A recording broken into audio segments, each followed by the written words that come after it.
Liturgical Year of Dom Prosper Guéranger. September 18th, St. Joseph of Cupertino, Confessor. While in France, the rising spirit of Jansenism was driving God from the hearts of the people, a humble son of St. Francis in southern Italy was showing how easily love may span the distance between heaven and earth. And I, if I be lifted up from the earth, will draw all things to myself, said our Lord. And time has proved it to be the most universal of his prophecies.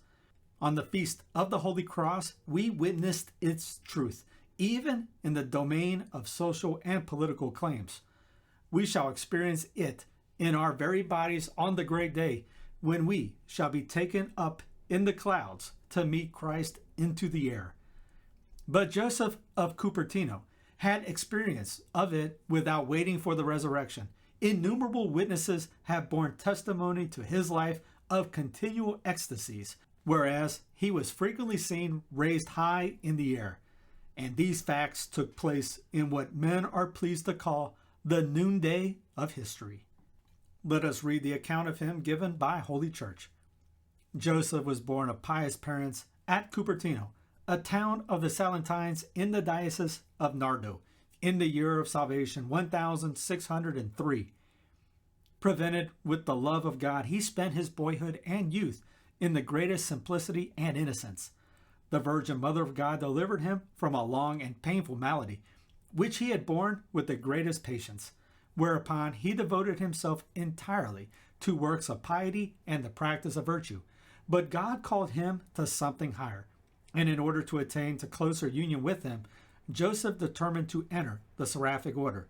After several trials, he obtained his desire and was admitted among the Marian conventuals in the convent called Grotella, first as a lay brother on account of his lack of learning, but afterwards, God so disposing, he was raised to the rank of a cleric. After making his solemn vows, he was ordained priest and began a new life of greater perfection.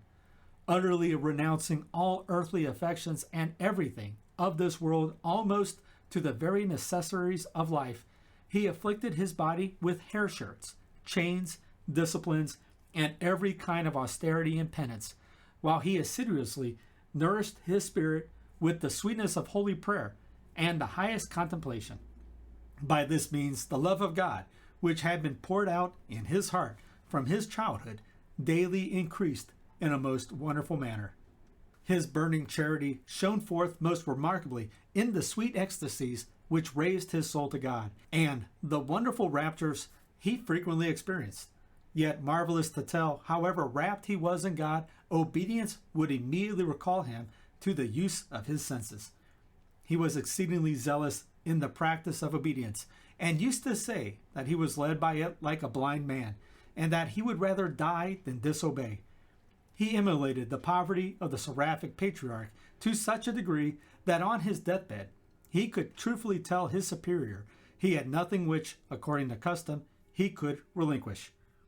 Thus dead to the world and to himself, Joseph showed forth in his flesh the life of Jesus, while in others he perceived the vice of impurity by an evil odor.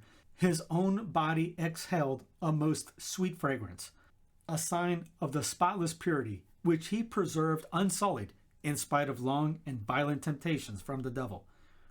This victory he gained by strict custody of his senses, by continual mortification of the body, and especially by the protection of the most pure Virgin Mary, whom he called his mother, and whom he venerated with tenderest affection as the sweetest of mothers, desiring to see her venerated by others, that they might, said he, together with her patronage, gain all good things. Blessed Joseph's solicitude in this respect sprang from his love for his neighbor, for he was consumed with zeal for souls, urging him to seek the salvation of all.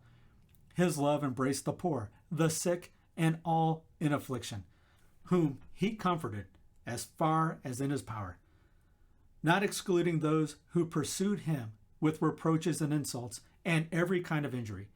He bore all this with the same patience, sweetness, and cheerfulness of countenance as were remarked in him when he was obliged frequently to change his residence by the command of the superiors of his order, or of the Holy Inquisition.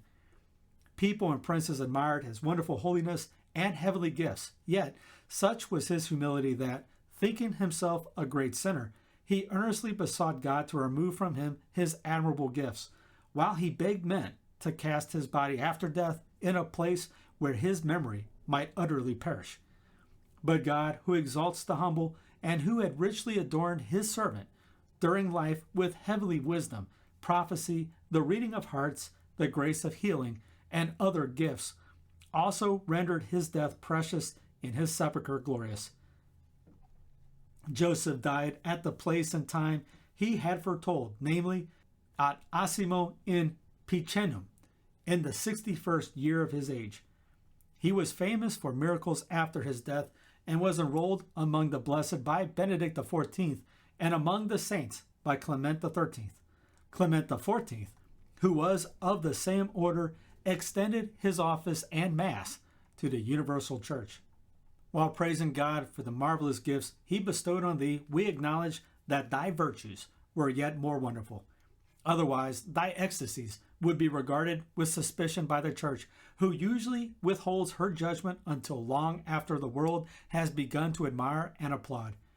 Obedience, patience, and charity, increasing under trial, were incontestable guarantees for the divine authorship of these marvels, which the enemy is sometimes permitted to mimic to a certain extent. Satan may raise a Simon Magus into the air, but he cannot make a humble man.